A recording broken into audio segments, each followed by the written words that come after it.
நீங்கள் உண்மையிலேயே உங்களோட உரிமைக்காக போராடினீர்களா அல்லது வைத்தியர்கள் மீது இவ்வளவு இருந்த காழ்ப்புணர்வை தீர்ப்பதற்கு இது ஒரு நல்ல சந்தர்ப்பமாக பாவித்தீர்களா என்பது உண்மையிலேயே எங்களுக்கு இன்றைக்குமே சந்தேகமாக இருக்கிறது. டேய் சத்தியமூர்த்தி, டேய் கேதீஸ்வரன் என்று சொல்லி எல்லாம் நிறைய போட்டுக்கொண்டிருக்கிறீர்கள்.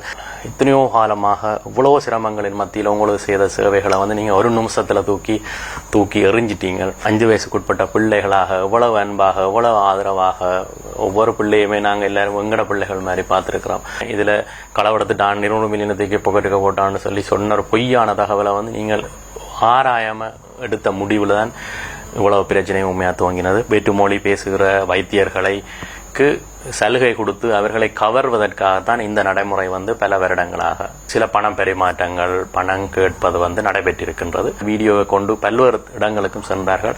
அப்போது இந்த ஃபேஸ்புக் போராளிகள் இந்த போராளிகள் எல்லாம் எங்கிருந்தார்கள் சொல்லி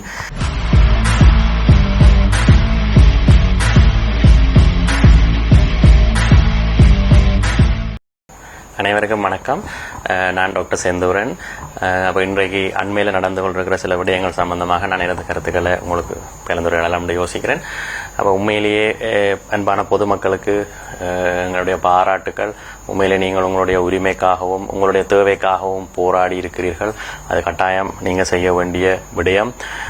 இதிலே எங்களுக்கு கவலையான விடயம் என்னவென்று சொன்னால், நீங்கள் உண்மையிலேயே உங்களோட உரிமைக்காக போராடினீர்களா அல்லது வைத்தியர்கள் மீது இவ்வளவு இருந்த காழ்ப்புணர்வை தீர்ப்பதற்கு இது ஒரு நல்ல சந்தர்ப்பமாக பாவித்தீர்களா என்பது உண்மையிலேயே எங்களுக்கு இன்றைக்குமே சந்தேகமாக இருக்கிறது. பல ஊடகங்கள், பல சமூக வலைத்தளங்கள் மற்றும் இந்த ஃபேஸ்புக் பதிவுகள் போன்றவை அதில் போடுற காமெண்ட்ஸ் வைத்தியர்களை டார்கெட் பண்ணி நமக்கு பல்வேறு வைத்தியர்களுக்கு வெளியில போறதுக்கு வெக்கமான ஒரு நிலைமையை உருவாக்கி இருக்கிறது. மிகவும் கவலையான விடயம். ஒரு சில வைத்தியர்கள் என்ற நடவடிக்கையை வைத்துக்கொண்டு யாரோ சொன்ன ஒரு பொய்யான தகவலை வைத்துக்கொண்டு நீங்க ஒட்டுமொத்த வைத்தியர்களையும் குற்றவாளிகளாகவும் கள்ளர்களாகவும் சித்தரித்து அதற்கான பதிவுகள் இருக்கிறது. மிகவும் கவலையான விடயம். சில பதிவுகள் பார்த்தேன், டேய் சத்தியமூர்த்தி, டேய் கேதீஸ்வரன் என்று சொல்லி எல்லாம் நிறைய போட்டுக்கொண்டிருக்கிறீர்கள். அது உங்களுக்கே ஒரு அநாகரிகமான விடயம். இன்றைக்கு நான் சொல்ல போற விடயங்களை கூட நீங்க இருக்கின்ற மனநிலையில, உங்களுடைய வேகத்துல, உங்களுடைய ஆக்ரோஷத்துல நீங்க பொறுமையா இருந்து கேட்க மாட்டீங்கன்னு எனக்கு தெரியும். இருந்தபோது நான் சில விஷயங்களை உங்களுக்கு தெளிவுபடுத்த விரும்புகிறேன். எனக்கும் காமெண்ட்ஸ் வரும் டேய் செந்தூரன் என்று சொல்லி, அது பரவாயில்லை. உங்களுக்கு சில நேரம் நல்லா வெள்ளையா கண்ணாடி போட்டுக்கொண்டு காய்ச்சா தான் சின்ன பிடிக்கும் மாதிரி இருக்கும். பரவாயில்ல, நான் என்ன செய்யறது, நான் கருப்பா இருந்து உங்களுக்கு கதைக்கிறேன். ஆனா முக்கியமான வெள்ளையான சில விஷயங்களை கதைக்கிறேன். நீங்க தயவு செய்து அதை கேளுங்கோ. உண்மையிலேயே நீங்க உங்களுக்கு கிடைச்ச சில பொய்யான தகவல், பிள்ளையான வழிநடத்தலால இந்த வைத்தியர்கள் இத்தனையோ காலமாக இவ்வளவு சிரமங்களின் மத்தியில் உங்களுக்கு செய்த சேவைகளை நீங்க ஒரு நிமிஷத்துல தூக்கி எறிஞ்சிட்டீங்க. அது சில பேர் திட்டமிட்டு, சில ஊடகங்கள் திட்டமிட்டு செய்த இதுல அவர்கள் வெற்றி கண்டிருக்கிறார்கள். உண்மையிலேயே உங்களுக்கு நாங்கள் குழந்தை பிரசவத்திலிருந்து, கர்ப்பவதியில இருந்து 5 வயசுக்குட்பட்ட பிள்ளைகளாக எவ்வளவு அன்பாக எவ்வளவு ஆதரவாக ஒவ்வொரு பிள்ளையுமே நாங்கள் எல்லாரும் எங்கட பிள்ளைகள் மாதிரி பார்த்திருக்கிறோம். இது எவ்வளவு நோயாளிகளை நாங்க சிகிச்சை அளிச்சிருக்கிறோம், இவ்வளவு சத்திர சிகிச்சைகளை செய்திருக்கிறோம், இவ்வளவு கதைகள், இவ்வளவு யுத்த காலத்துல அதுக்கு பிறகு அவ்வளவு நாங்க செய்திருக்கிறோம். நீங்க வெளிநாட்டில இருந்து இவ்வளவு கனவேர் கதைக்கிறீங்க. உங்களால கைவிடப்பட்ட இங்க இருக்கிற பெற்றோர்களுக்கு நாங்கள் ஒரு கதை கதை கேட்கிற நண்பர்களாக கூட இருந்திருக்கிறோம். சில சந்தர்ப்பத்தில் வைத்தியர்கள் தங்களோட சொந்த செலவுல கூட நிறைய விஷயங்களை இந்த விடுதிகளுக்கு, தங்களுடைய சில நோயாளிகளுக்கு, அனாதரவான நோயாளிகளுக்கு எல்லாம் செய்திருக்கிறார்கள். அவை எல்லாவற்றையும் நீங்க ஒரே நிமிடத்துல தூக்கி எறிஞ்சது எங்களுக்கு உண்மையிலேயே ஒரு மிகப்பெரிய கவலையான விடயம். நாங்கள் இந்த முறை சொல்லப்பட்ட சில குற்றச்சாட்டுகள் தொடர்பாக என்னாலான சில விளக்கங்களை நான் உங்களுக்கு அளிக்கிறேன். அதை நீங்க ஏற்றுக்கொள்றது உங்களுடைய விருப்பம். ஏற்றுக்கொள்றதா ஏற்றுக்கொள்ள இல்லையான்னு சொல்லி வைக்கப்பட்ட குற்றச்சாட்டுகள்ல முதலாவதாக இந்த 400 மில்லியன் கட்டடத்துக்கு ஒதுக்கப்பட்டதாகவும் அதை 200 மில்லியனை யாரோ பொக்கெட்டுக்கு தூக்கி கொண்டு போனதாகவும் சொன்னார். மக்கள் அதை நம்பினார்கள். உண்மையிலேயே இந்த கட்டடம் கட்டுறது 2015ஆம் ஆண்டு டாக்டர் கோதாசன் என்பவர் மருத்துவ அத்தியட்சராக இருக்க, அந்த நேரம் மாகாண சபை இருந்தது. டாக்டர் சத்தியலிங்கம் சுகாதார அமைச்சராக இருந்தவர். அப்ப ஒதுக்கப்பட்ட 400 மில்லியன் நிதி, உண்மையிலேயே அந்த நேரம் 400 மில்லியன் என்பது இந்த கட்டடத்தை முற்றுமுழுதாக பூரணப்படுத்தி உபகரணங்களும் வாங்குவதற்கு போதுமான அளவு நிதி. அது இருந்த போதிலும் டாக்டர் சத்தியலிங்கத்தின் சஜஷன்ல, ஆலோசனையின் பேர்ல போர்ட் ஆஃப் மினிஸ்டர்ஸ் என்று அவர்களுடைய கூட்டத்தில் வந்து எடுக்கப்பட்ட முடிவு தான் 200 மில்லியனை வந்து வவுனியாவில் ஒரு அவசர சிகிச்சை பிரிவை கட்டுவதற்கு ஒதுக்குவதுன்னு சொல்லி. அப்போ இப்போ பார்த்தீங்கன்னா இன்றைக்குமே வவுனியாவில் அந்த பில்டிங் வந்து முடியலை, கிட்டத்தட்ட 9 வருஷம் ஆகுது. அப்போ அதுவும் அங்கே நடந்து கொண்டு இருக்கு. இங்கே இது கட்டி முடிக்கப்பட்டு 2022 தான் அது கட்டி முடிக்கப்பட்டு பூரணப்படுத்தப்பட்டது. அதுக்கு பிறகு உபகரணங்கள் சிலது கிடைத்தாலுமே எல்லா உபகரணம் இல்லாமல் நீங்கள் டக்கண்டு மெசகத்தியை வச்சு வெட்டுற மாதிரி நீங்கள் ஒன்றுமே இதில் வச்சு ஒன்றுமே செய்ய இயலாது. அப்போ அதால் இந்த முறையும் ஒவ்வொரு வருடமுமே கிடைக்கிற குறைஞ்சளவு நிதியில் வந்து பங்கிட்டு இது வந்து இதுக்குரிய ஒதுக்கீடுகள் செய்யப்பட்டு கொண்டிருக்குது. அப்போ இதுதான் உண்மையான நிலைமை. இதில் களவெடுத்துட்டான் 200 மில்லியனத்துக்கு புகட்டுக்க போட்டான்னு சொல்லி சொன்ன ஒரு பொய்யான தகவலை வந்து நீங்கள் ஆராயாமல் எடுத்த முடிவில் தான் இவ்வளவு பிரச்சனையும் உண்மையாக துவங்கினது. அடுத்ததாக வைக்கப்பட்ட குற்றச்சாட்டு உபகரணங்கள் ஒன்றையும் காண இல்லை, இதை தூக்கி கொண்டு போட்டாங்க, இதை கொண்டு எங்கே வித்துட்டாங்கன்னு சொல்லி மருத்துவ உபகரணத்தை கொண்டு போய் அதில் இருக்கிற இதில் ஒன்று திரும்பி ஒன்றும் கொண்டு போயிடாது, அப்படியே இல்லாமல் இருக்குது, அங்கேயே இருக்குது, ஒன்று பாவிக்கப்படாமல் இருக்குது. சொன்னப்பட்ட குற்றச்சாட்டுக்களை நாங்கள் ஏற்றுக்கொள்ளக்கூடியது வந்து இன்னும் கொஞ்சம் கூடிய அக்கறை எடுத்து இதை வெகு விரைவாக துவங்குறதுக்குரியது அல்லது இன்னும் டொனேஷன்ஸ் எடுத்து இதை வந்து வெகு விரைவாக துவங்கி இருக்கலாம். அந்த இடத்துல அவைக்கு இருந்த மிகப்பெரிய பிரச்சனை வந்து ஸ்டாஃப் ஷார்ட்டேஜ். உங்களுக்கு தெரியும், யாழ் மாவட்டத்தில் வந்து கிட்டத்தட்ட 40 வீதமான தாதிய வெற்றிடங்கள் காணப்படுது, 50 வீதமான குடும்ப நல உத்தியோகத்தர்கள் வெற்றிடம் காணப்படுறது. குடும்ப நல உத்தியோகத்தர்கள் உங்களுக்கு தெரியும், வெளிக்களத்திலையும் மகப்பேற்று விடுதிகளையும் வேலை செய்கிறவர்கள். அப்போ இதில் வந்து பல்வேறு பயிற்சி இவர்களுக்கான பயிற்சிகள் ஆரம்பிக்கப்பட்ட போதிலும் யாழ்ப்பாணத்திலிருந்து இதற்காக போகிற ஆக்கள் வந்து குறைவு. உங்களுக்கு தெரியும், எங்களோட சமூகத்தில் வந்து தாதியர்கள் அல்லது குடும்ப நல உத்தியோகத்தர்களுக்கு போகிற ஆக்கள் எண்ணிக்கை குறைவு. அப்போ இதில் வந்த போராட்டத்துக்கு வந்த ஆக்கள், போராட்டத்துக்கு நின்று கணக்க கதைச்சாக்கள், உங்களோட பிள்ளைகள், உங்களோட தங்கச்சி, உங்களோட தெரிஞ்ச உங்களோட உறவுக்கார பெண்களை வந்து நீங்கள் இதுக்கு அனுப்புவீங்களா? எல்லாரும் அனுப்புவீங்களான்னு சொன்னால் எங்களுக்கு வெகு விரைவிலேயே யாழ் மாவட்டத்தை சேர்ந்த உத்தியோகத்தர்கள் வந்து இதை வந்து நிரப்புற ஒரு சந்தர்ப்பம் உண்டு எங்களுக்கு இருக்கும். இதான் அதன் உண்மையான நிலை. அடுத்ததாக வைக்கப்பட்ட குற்றச்சாட்டு ஜெனரேட்டர் வந்து வாங்க இல்லை, ஜெனரேட்டர் இல்லாமல் இருக்கு என்று சொல்லி. உண்மையிலேயே ஜெனரேட்டர் வந்து நீங்கள் இதை வந்து இதை வந்து பெரிய விஷயம், இதை வந்து நாங்கள் மூடி மறைக்க இயலாது, பொய் சொல்ல இயலாது. நீங்கள் யார்கிட்டையும் விசாரித்து பார்க்கலாம். ஜெனரேட்டர் பல்வேறு சிரமங்களின் மத்தியில் கடந்த வருடம் நிதி ஒதுக்கப்பட்டு ஜெனரேட்டர் வாங்கப்பட்டு அது வந்து இங்கே வந்து சேராமல் இருக்குது. அப்போ வந்து சேரிக்கு இங்கே ஜெனரேட்டர் ரூம் எல்லாம் ஃபிக்ஸ் பண்ண போகிறோம். அது க்ரெயினில் கொண்டு வந்து ரக்க வேண்டிய ஜெனரேட்டர், எங்களோட வீட்டில் இருக்கிற மண்ணெண்ணெய் ஜெனரேட்டர் மாதிரி இல்லை, கொண்டு அதை உடனே ஃபிக்ஸ் பண்ண வேணும். அப்போ அதுக்குரிய ஆயத்தங்கள், அதுக்குரிய இது நான் பல்வேறு கூட்டங்களில் கலந்து உள்ளே இது தொடர்பாக கதைக்கப்பட்டு கொண்டே இருக்கும். முன்னிய வைத்திய அத்தியட்சர் வந்து ஏதாவது கரைச்சல் கொடுத்து கொண்டு இருப்பேன், அதை போட்டுங்கோ, இதை செய்யுங்கோ, அதை செய்யுங்கோ. அப்போ இது அரசாங்க திணைக்களத்தில் வந்து உடனடியாக எல்லாத்தையும் செய்கிறது வந்து நடைமுறைக்கு மிக பெரிய கஷ்டங்களான விஷயங்கள்.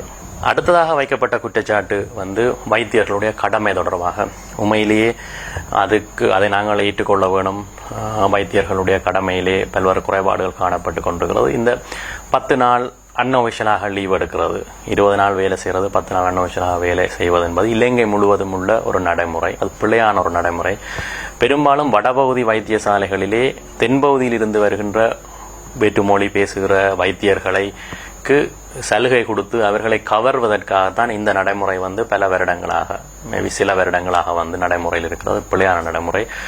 அப்போ அவர்கள் குடும்பத்தை பிரிந்திருப்பதால் தொடர்ச்சியாக இங்கு கடமையாற்றிவிட்டு 10 நாட்கள் அவர்கள் ஓய்வெடுப்பார்கள். மற்ற வைத்தியர்கள் அந்த 10 நாள் வந்து தொடர்ச்சியாக அப்போ ஒவ்வொரு 10 நாளாக அவர்கள் செய்வார்கள். அப்போ இது தொடர்ச்சியாக நடைபெற்றுக் கொண்டிருக்கிறது. அப்போ கடமை நேரத்தில் வந்து டாக்டர் இல்லைன்றது பிழை. டாக்டர் மட்டும் இல்லை, எல்லா உத்தியோகத்தர்களும் கடமை நேரத்தில் இல்லாத பிழை. இருந்த போதிலும் இது ஒரு நடைமுறையாக போய்கொண்டிருக்கிறது. இது இப்படியே இருக்க நாங்கள் 2023ஆம் ஆண்டு இந்த சாவகச்சேரி ஆதார வைத்தியசாலையில் சிகிச்சை அளிக்கப்பட்ட நோயாளிகளோட விவரத்தை ஒருக்கா உங்களுக்கு சொல்கிறேன், நீங்கள் பாருங்க.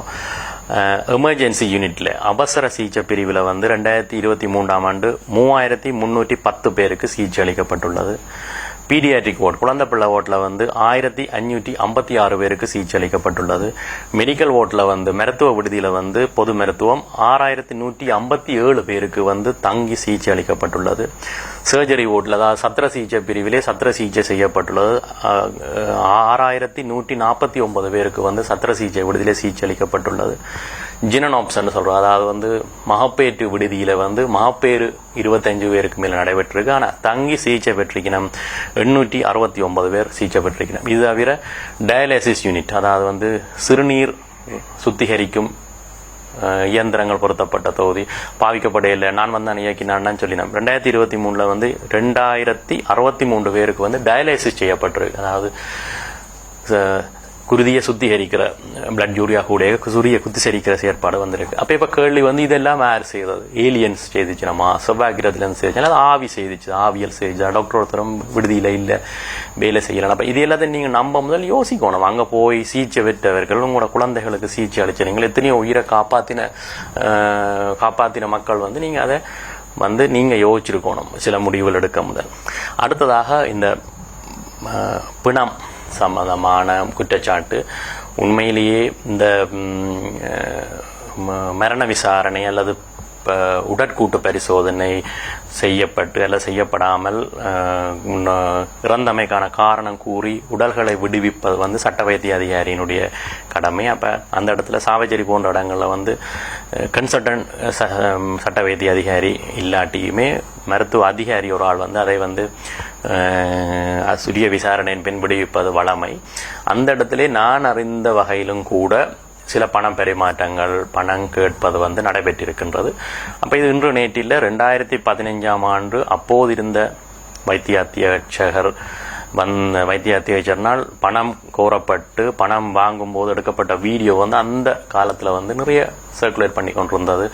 அவர்கள் அந்த பணத்தை உறவினர்கள் வந்து அந்த வீடியோவை கொண்டு பல்வேறு இடங்களுக்கும் சென்றார்கள். அப்போது இந்த ஃபேஸ்புக் இந்த போராளிகள் எல்லாம் எங்கிருந்தார்கள் சொல்லி எனக்கு உண்மையே தெரியல. அந்த அப்ப இருந்த வைத்திய அத்தியட்சகர் தான் இன்றைக்கு இந்த பிள்ளையான தகவல் எல்லாத்தையும் தொகுத்து தற்போதைய வைத்திய அத்தியருக்கு கொடுத்து இதை வந்து அவருடைய ஆலோசகர் அவருடைய வழிகாட்டியாக இன்றைக்கு செயற்பட்டு கொண்டிருக்கிறார் என்பதுதான் மிகவும் கவலையான விடயம். உண்மையிலேயே இவ்வாறான நாங்கள் எதிர்பார்ப்பது என்ன குற்றச்சாட்டு என்றாலுமே இதில் வைக்கப்பட்ட பெரும்பாலான குற்றச்சாட்டுகள் விசாரணை நடைபெற்று குற்றம் நிரூபிக்கப்பட்டால் தண்டிக்கப்பட வேண்டும். அதே போன்று வைத்தியர்கள் என்றால் கூட இவ்வாறான குற்றச்சாட்டுகள் நிரூபிக்கப்பட்டால் தண்டிக்கப்பட வேண்டும். கடந்த காலங்களில் நாங்கள் விட்ட தவறு எங்களுக்கு விருப்பம் இல்லாத ஒரு விஷயம் வந்து இந்த சில குற்றங்கள் வந்து நிரூபிக்கப்பட்ட போதிலும் தண்டனைகள் வழங்கப்படவில்லை. அது அப்பப்போ தண்டிக்கப்பட்டிருந்தால் வந்து இன்றைக்கு இவ்வாறான பொய் குற்றச்சாட்டுகளை பெருமளவில் கேட்பதற்கும் மக்கள் நம்புவதற்கும் இடம் இருந்திருக்காது என்பது என்னுடைய தனிப்பட்ட கருத்து.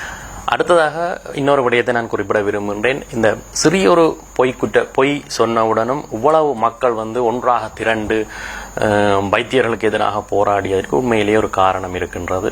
ஒன்று பிள்ளையாக வழிநடத்தப்பட்டதாக இருக்கலாம், இன்னொன்று அவர்கள் பல்வேறு சந்தர்ப்பங்களில் பல்வேறு கட்டங்களில் வந்து சில விஷயங்களை அனுபவித்திருக்கிறார்கள். இதை நாங்கள் ஏற்றுக்கொள்ள வேண்டும். இதை எமது வைத்திய நண்பர்களுக்கு நான் சொல்லக்கூடிய விஷயம், நான் என்னுடைய வைத்திய நண்பர்கள் தனிப்பட்ட ரீதியிலே அனுபவித்த விடயங்கள் போதனா வைத்தியசாலையா இருக்கலாம், வேறு வைத்தியசாலையா இருக்கலாம், தாதியர்களுடைய அசண்டை இனம், வைத்தியர்களுடைய அதீத பெரும் தன்மை, தாங்கள் ஏதோ பெரிய எங்கேயோ இருந்து வந்த மாதிரி நல்ல படிக்கைகள்ல ஒண்டா திரிஞ்சு ஒண்டா பழையனாக்கள் கூட இன்றைக்கு சில நேரத்தில் 100 மெட்ட பக்கம் பார்த்துட்டு போற காலங்களும் இருக்கு. அப்ப இது எல்லாத்துக்குமா சேர்ந்து விழுகிற அடிதான் இன்றைக்கு பொதுமக்களால் இப்படி தண்டு வருது. அப்ப ஒரு சரியான அறிவுறுத்தல் வழங்கப்படுற இல்லை, நோயாளிகளோட அன்பா கதைக்கிற இல்லை என்ற குற்றச்சாட்டு எல்லாம் பெரும்பாலும் உண்மை.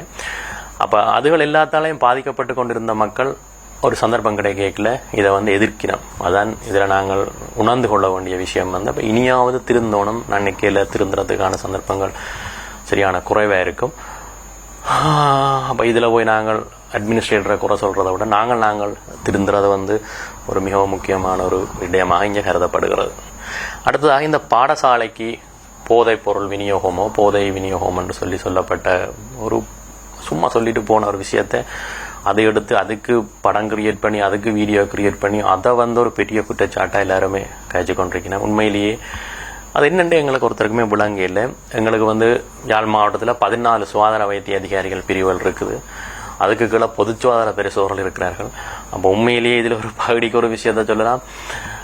சில பாடசாலைகள் பிரபல பாடசாலைகளுக்கு முன்னுக்கு கஜான் விற்கிற ஆட்சி கூட துன்பத்தை அனுபவிக்கிறோம். அதில் கஜான் விற்க நாங்கள் விடுறே இல்லை, இனிப்பு விற்க விடுறே இல்லை. ஒரு தெரியும் அதில் என்னென்னு சொன்னால் அது சர்க்குலரில் இருக்குது, நீங்கள் பாடசாலையை கிட்ட ஒன்றுமே விற்க வேண்டாம். இது பாடசாலையை கிட்ட இருக்கிற கடைகள் அடிக்கடி பரிசோதிக்கப்படும். அதில் பாக்கு வித்தா கூட அவர்களுக்கு சட்ட நடவடிக்கை எடுத்து அப்படி நிறைய நடந்திருக்கு. அதை விட பாடசாலையில் எத்தனை ஆசிரியர் இருக்கணும், எத்தனை அதிபர் இருக்கணும், எத்தனை மாணவ தலைவர்கள் இருக்கணும், இவ்வளவு பெற்றோர் இருக்கணும், இவ்வளத்தையும் தாண்டி பாடசாலைக்கு போதை பொருள் கொடுத்தான்னு சொல்லி ஒரு பொய்யான குற்றச்சாட்டை நம்பி முட்டாள்தனமாக இவ்வளவு பேர் அதை வந்து கமெண்ட் பண்ணி கொண்டிருக்கிறீங்க. பாடசாலைக்கு ஒரு சத்து குளிசை கொடுக்குறோம்னா கூட சுகாதார வைத்திய அதிகாரிக்கோ பொதுச்சார வேசருக்கோ தெரியாமல் வெளியிடத்துலேருந்து ஒருத்தருமே உள்ள கொண்டுமே செய்யலாம். இதுதான் உண்மை. இதை தவிர இனி நீங்கள் நம்புறது நம்பாத அது எனக்கு தெரியல. இப்போ இந்த இடத்துல நாங்கள் ஒன்று எதிர்பார்க்குறோம். இப்போ நீங்கள் கடகடண்டு பொய்யான குற்றச்சாட்டை சொல்லியாச்சு, பாராளுமன்றத்தில் கதைச்சாச்சு, கூட்டத்தில் கதைச்சாச்சு, ஃபேஸ்புக்கில் போட்டு தாக்கியாச்சு, எல்லா வைத்தியர்களையும் குற்றவாளிகள் ஆக்கியாச்சு. சில வைத்தியர்கள் வேலைக்கே போகையில் இப்போ 2-3 நாளாக சிக் போட்டுட்டு நிற்கிறோம். அப்போ அவர்களுக்கு மனம் வந்து அவ்வளோத்துக்கு பாதிக்கப்பட்டிருக்கு. சாதாரண விதத்தில் வந்து நோயாளிகளை பார்க்குறது கஷ்டமாக இருக்குது. இவ்வளவு குற்றத்தையும் செய்த பிறகு இந்த குற்றங்கள் அவர்களால் குற்றஞ்சாட்டப்பட்ட குற்றங்கள் நிரூபிக்கப்படாவிட்டால் குற்றஞ்சாட்டவர்கள் கட்டாயமாக மிகப்பெரிய ஒரு தண்டனையை வந்து அவர்கள் எதிர்கொள்ள வேணும். சில ஃபேஸ்புக் போராளிகள் வந்து தப்பிடுவினம். இன்றைக்கு பார்த்தீங்கன்னா தெரியும், ஃபேஸ்புக் போராளிகள் இன்றைக்கு மாறி எழுதி நம்ம நேட்டியான் கேபிட்டல் டிவி இன்டர்வியூ பார்த்துருப்பீங்க. அவங்க அந்த இன்டர்வியூ எடுத்தால் ஏண்டா நான் இன்டர்வியூக்கு வந்தேன்னு சொல்லி மொத்த ஒரு மாதிரி கஷ்டப்பட்டு அந்த இன்டர்வியூவை முடித்தார். இன்றைக்கும் நிறைய மீம்ஸுகள் நிறைய காமெண்ட்ஸுகள் ரங்கி கொண்டிருக்கு. சந்திரமுகி கங்கா வந்துட்டா அப்படி இப்படின்னு சொல்லி. அப்போ ஏர் போடுறோன்னு சொன்னால் டாக்டர்ஸ் இல்லை. அப்போ நீங்கள் கணவர் கேட்ட நீங்கள் ஏன் டாக்டர்ஸ் அமைதியாக இருக்கிறீங்க இதுக்காக தான் அமைதியாக இருந்து நாங்கள் இப்போ கூட கதைக்க வேண்டி வந்தது வந்து நீங்கள் எல்லாருக்கும் பாதிப்பு விளைவிக்க, மற்றபடி நாங்கள் வாய் திறந்தால் நிறைய பிரச்சனை வரும்ன்றதுக்காக தான் நாங்கள் உண்மையிலேயே அமைதியாக இருந்தாங்க. இன்றைக்கு போட்டி தூக்கி தலையில் வச்சு கொண்டாடினாக்கள் வந்து இன்றைக்கு கங்காண்டு போடுறீங்க, இவருக்கு என்ன நடந்தாண்டு போடுறீங்களா. அப்போ நீங்கள் ஃபேஸ்புக் போராளிகள் மிகவும் அவதானமாக 2 பக்கம் கதைக்காம ஒன்று சப்போர்ட் பண்ணால் சப்போர்ட் பண்ணலாம், எதிர்த்தா எதிர்க்கலாம். ஒரே பக்கம் அணிக்கிறது வந்து மிகவும் உங்களுக்கு ஒரு ஒரு நல்ல பேரை வந்து தரும்னு நான் நினைக்கிறேன். அடுத்ததாக சொல்லப்பட்ட குற்றச்சாட்டு மருந்துகளை விற்றல். ஆஸ்பத்திரியில் இருக்கிற மருந்து எல்லாத்தையும் கொண்டு வந்து எடுத்துக்கொண்டே வெளியில் விற்கிறாங்க. அப்போ அந்த மக்கள் வந்து ஒரு கற்பனையில் யோசிச்சிருப்பினோம், பேமெண்ட் மாதிரி வெளியில் வச்சு மருந்து போதெல்லாம் அடுக்கி இப்படி விற்று கொண்டிருக்கிறோம் அப்படின்னு சொல்லி. அப்போ இதெல்லாம் நம்புறதுக்கு உண்மையிலேயே வந்து மருந்துகளை விற்கலாது. மருந்துகளில் வந்து ஒவ்வொரு சின்ன மருந்தில் கூட அரசாங்க லட்சணம் மிக தெளிவாக அடிக்கப்பட்டிருக்கும். அப்போ அந்த அரசாங்க லட்சண மருந்துகளை நீங்கள் வாங்கிக்க உங்களுக்கு தெரியணும் அது அரசாங்க லட்சணம் இருந்தால் வந்து அது வந்து அரசாங்கம் மருந்து. அப்போ நீங்கள் அந்த நேரம் முறைப்பட்டிருக்கலாம். சும்மா ஒரு ஆள் வந்து அரசாங்க மருந்து வில்படுதுன்னு சொல்லி அதுக்கு ஓடிட்டு இருக்கு, மருந்தை வந்து என்றது இருக்குது, ஒவ்வொரு வருஷம் கணக்கெடுப்பு இருக்குது, எல்லாமே இருக்குது. அப்போ இப்படி இருக்கேக்க சரி தவறு நடந்திருந்தா கூட அந்த மருந்து எங்கே விற்குது, எந்த ஒரு ஆதாரமுமே இல்லாமலே மருந்து விற்குதுன்னு சொல்லி நாங்கள் அதை நம்புகிறோம். அப்போ இதில் நம்ப முதல் நாங்கள் வந்து சின்ன சின்ன தவறுகள் எங்கேயா நடந்திருக்கலாம். ஆனால் நீங்கள் அதை வந்து வெளியில் கொண்டு வரலாம். அது வந்து நீங்கள் இல்லாட்டி கொண்டு வராமல் சும்மா முழுமையாக நம்புறது வந்து ஒரு மிகப்பெரிய பிள்ளையான ஒரு விஷயமாக நான் கருதுகிறேன். அப்போ இறுதியாக நாங்கள் என்ன செய்யலாம், இனி என்ன செய்யலாம் என்று சொல்லி பார்த்தோம்னு சொன்னால் மெயினாக வைத்தியர்கள், சுகாதார உத்தியோகத்தர்கள் எல்லோரும் நிறைய மாற வேண்டி இருக்கு, நிறைய மாறணும். வைத்தியர்கள் வந்து புது வைத்தியர்கள் அப்போ எங்களுக்கு வந்து ரோல் மாடல்ஸாக இருக்கிற வைத்தியர்கள் போன்ற வைத்தியர்கள் இனி கிடைப்பது மிக அரிது. இன்னொரு சிவகுமாரன் சேரையோ, இன்னொரு ஆனந்தராஜா சேரையோ, இன்னொரு கௌரி மேடத்தையோ, இன்னொரு நாயந்திரா மேடத்தையோ வந்து நாங்கள் காண்பது அரிதுன்னு சொல்லி எங்களுக்கு விளங்குது. ஏன்னு சொன்னால் இப்போ வர்ற வைத்தியர்கள் வந்து இந்த ஃபேஸ்புக் போராளிகள் என்ற சகோதரர்கள், ஃபேஸ்புக் போராளிகள் என்ற புத்திரர்கள், தமன்னா பார்க்கறதுக்கு பனையில் ஏறி நின்ற ஆக்கள் என்ற உறவினர்களாகத்தான் இந்த ஜெனரேஷன் இந்த இது இருக்கிறார்கள். அப்போ இவர்கள்ட்ட நாங்கள் ஓரளவுக்கு மேல் எதிர்பார்க்கறது தவறுன்னு நான் என்ன தெரியும்.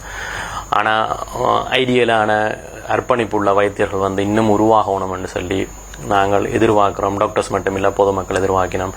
தாதிய உத்தியோகத்தர்கள், நோயாளிகளோட நடக்கிற விதங்கள், மற்ற மைனஸ் ஸ்டாஃப்னு சொல்கிறது சாதாரண உத்தியோகத்தர்கள் வந்து நடக்கிற விதங்கள் எல்லாருமே, செக்யூரிட்டி கார்டில் இருந்து எல்லாருமே மிக சிறு தவறுகளை விட்டு கொண்டு வரோம். அது பல்வேறு மெனக்கசப்புகளை வந்து உருவாகி கொண்டிருக்கோம். அப்போ எல்லாருமே மாறணும் என்றதுதான் எல்லாருடைய அவாவும்.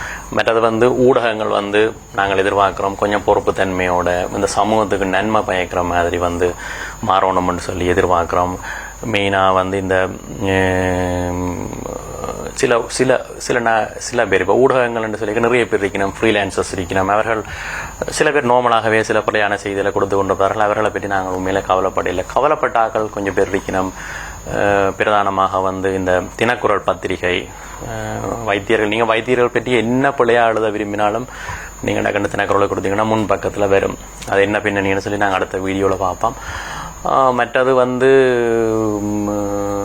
ஆர்ஜே லோஷன் வந்து நாங்கள் அவருடைய இதில் கேட்டுக்கொண்டிருக்கிறோம். நாங்கள் அப்போ அவர் அன்றைக்கு இரவு வந்து ஒரு பக்க சார்பாக வந்து சில செய்திகளையும் தங்களுடைய யூடியூப் வியூவர்ஸுக்காக செய்தார்கள். சந்துரு மேனகாண்ட வீடியோ வந்து நாங்கள் ரசிச்சு ரெண்டாம் தரம் நாங்கள் பார்க்குற ஒரு வீடியோ. அவர் வந்து அன்று இரவு அங்கிருந்து அவசரமாக வந்து வைத்தியசாலைகளை புகுந்து வைத்தியர்களை குற்றஞ்சாடுற பக்கத்தை மட்டுமே எடுத்தார கூட பிரசுரித்தாரே ஒழிய ஒரு கணம் கூட யோசிக்க இல்லை. அங்கே வேறு ஒரு வைத்தியர்களையோ பிராந்திய சுவரவணைப்பாளையோ மாகாண சுவரவணைப்பாளையோ மற்ற பக்க கதையை கேட்கறதுக்கு அவர்கள் அந்த நேரத்தில் ரெடி இல்லை. ஏன்னு சொன்னால் அவர்களுக்கு தேவைப்பட்டது மீடியா கவரேஜ். அப்போ கனவேற இனம் காட்டுறதுக்கு வந்து இது ஒரு நல்ல இதாக இருந்தது. மற்றும் பத்திரிகைகள் எங்களுக்கு உதயன் பத்திரிகையோ வலம்புரி பத்திரிகையோ சில மீடியாக்களோ வந்து பெரிய அளவில் முன்னுரிமை கொடுக்க இல்லை. எங்களோட பக்கத்து நியாயங்களுக்கு வந்து இந்த ஒரு சனத்திரளுண்ட இதில் வந்து எங்களுக்கு வந்து அதில் வந்து சனத்திரளோடைய அவர்களும் சனத்திரளோடு அடிபட்டு போனார்கள். அரசியல்வாதிகளும் அதே தான் செய்தார்கள். யாரோ சொன்ன கதையை கேட்டு பாராளுமன்றத்தில் கதைத்தார்கள். இன்றைக்கு அதை தவற உணர்ந்து தாங்கள் செய்த தவறு என்று சொல்கிறார்கள். ஆனால் விட்ட சொல்ல திருப்பி நாங்கள் எடுக்க இயலாது. நம்ம பார்லிமெண்ட்டில் நீங்கள் இப்படி ஒரு பெரிய ஒரு விஷயத்தில் சொல்லிக்கல மக்களால் தெரிவு செய்யப்பட்ட பாராளுமன்ற உறுப்பினர்கள் வந்து யோசிச்சிருக்கணும். நான் என்னத்தை சொல்கிறேன்னு எங்கே சொல்கிறேன்னு சொல்லி யோசிச்சிருக்கணும். அப்போ இவ்வளவு அனுபவமானாக்கள் எல்லாம் பிள்ளை விட்டது வந்து எங்களுக்கு மிகப்பெரிய ஒரு கவலையை ஏற்படுத்தி இருக்கு. ஓகே, அப்போ கடைசியாக வந்து நாங்கள் ஒரு சஜஷன் என்னென்னு சொன்னால், யாழ்ப்பாணத்தில் வந்து வைத்தியர்களாக வேலை செய்கிறேன்னு சொன்னால் என்னென்ன தேவை என்று சொல்லி இப்போ நாங்கள் கற்றுக்கொண்டோம். தனிய ஜீவகாருண்யமும் வைத்திய அறிவும் இருந்து காணாது. எங்களுக்கு ஒரு மீடியா இருக்கணும். எங்களுக்கு நான் ஃபேஸ்புக்கில் எப்படி வீடியோ போடுறோன்னு சொல்லி நாங்கள் எல்லா வைத்தியர்களுக்கும் ஒருக்கா பயிற்சி அளிக்கணும். மற்றது வந்து குறைஞ்சது ஏதாவது ஒரு சின்ன கட்சியோடையாவது எங்களுக்கு தொடர்பு இருக்கணும். கொஞ்சம் மருத்துவ அறிவு இருக்கணும். இவ்வளவு இல்லைன்னு சொன்னால் நாங்கள் வைத்தியராக வேலை செய்கிறது வந்து பெரிய சவாலாகத்தான் இனி வரும் காலங்களில் கூட இருக்க போகுது. நாங்கள் அப்போ தொடர்ச்சியாக நாங்கள் சில வீடியோக்களை வந்து உங்களுக்கு விடுறதுக்கு யோசிச்சிருக்கிறோம். அப்போ அதில் வந்து சில விஷயங்களை நாங்கள் கலந்துரையாடலாம். உண்மையிலேயே இவ்வாறான தலைப்புகளை நான் தெரிவு செய்திருக்கிறேன். அன்று இரவு நடந்தது என்ன, சில சுவாரஸ்யமான செய்திகள் உங்களுக்கு அடுத்த வீடியோவில் வரும். ஊடகங்களில் நாங்கள் கொடுத்த செய்திகள் வராமல் பிளாக் பண்ணின தனியார் வைத்தியசாலையார், அது உங்களுக்கு வரும். மாஃபியான்றீங்க, உங்களுக்கு மாஃபியா யாருன்னு சொல்லி நாங்கள் சொல்கிறோம். அடுத்தது வந்து எவ்வாறு கூட்டம் சேர்ந்தார்கள் இல்லை, எவ்வாறு சேர்த்தார்கள், இது ஒரு தனி டாபிக் கொண்டு உங்களுக்கு நாங்கள் அடுத்த வீடியோவில் வந்து ஆதாரங்களோட போடுறோம். மற்றது வந்து ஊடகங்கள் செய்த தவறுகள், நான் ஏற்கனவே சொல்லிட்டேன். இருந்தாலும் தனிப்பட்ட வடிவாக உங்களுக்கு ஊடகங்கள் செய்த தவறுகள் வந்து உங்களுக்கு போடுறோம். மற்றும் இன்னொரு வீடியோவில் வந்து இந்த ஃபேஸ்புக்கில் வந்து அதீத அக்கறையாக பிள்ளையான தகவலை வச்சு மிகவும் அவமரியாதையாக தங்களுடைய போஸ்டுகளை போட்டுக்கொண்டிருக்கிற சில பேர் தொடர்பான உண்மையான முகங்களை வந்து நாங்கள் உங்களுக்கு வெளிக்காட்ட இருக்கிறோம். அதுவும் வந்து அடுத்தடுத்த வீடியோவில் வந்து வரும். நன்றி. நீங்கள் இவ்வளோ நேரம் இதை கேட்டதுக்கு நன்றி. உண்மையிலேயே நாங்கள் எல்லோரும் விரும்புகிறோம். உண்மையிலே இந்த வீடியோ வந்து நான் விட்டது வந்து என்ன தனிப்பட்ட ரீதியில் தெரிந்தவர்களுக்கு என்னை பற்றி தெரியும். அவர்களே நாங்கள் மௌனமாக இருக்கிறார்கள் என்று சொல்லி பெரிய கேள்வி ஒன்று எங்கிட்ட கேட்டுக்கொண்டு இருந்தார்கள். அவர்களுக்காக விடுக்கப்பட்டிருக்கு. என்ன தெரியாதவர்கள் கீழே ஃபேஸ்புக்கில் அல்லது இந்த வீடியோ கீழே திட்டி எழுதுவதற்கு உங்களுக்கு தாராளமாக நீங்கள் எழுதலாம். என்னத்தையும் கற்பனையில் எழுதலாம். இப்போதான் கற்பனை வந்து நல்லாக வேலை செய்து கொண்டிருக்கிறது. நாங்கள் எதிர்பார்ப்பது எல்லா வைத்தியர்களும் நிறைந்த பணியாற்றணும், மக்களுக்கு சேவையாற்றணும், மக்களோட நண்பர்கள் போல் இருக்கணும், மக்கள் நிறைய பயன்பெற வேணும். இந்த இந்தியாவை எடுத்தீங்கன்னு சொன்னால் மருத்துவம் வந்து வேறு லெவலில் வந்து எல்லாமே முன்னேறி கொண்டு போகுது. நாங்களும் அந்த முன்னேற்றத்துக்கு போகணும். பேஷண்ட் கேர்ன்றது ஒரு பெரிய விஷயம். நோயாளிகளுக்கு நன்மையானது. எல்லாரும் மாறணும், எல்லாரும் நல்லா இருக்கணும், குறை சொல்கிறத விட்டுட்டு என்றதான் எங்களோட உண்மையான ஆசை. அதுக்கு நீங்கள் எல்லாரும் ஒத்துழைக்கணும்னு சொல்லி நான் அன்பாக கேட்டுக்கொள்கிறேன். நன்றி.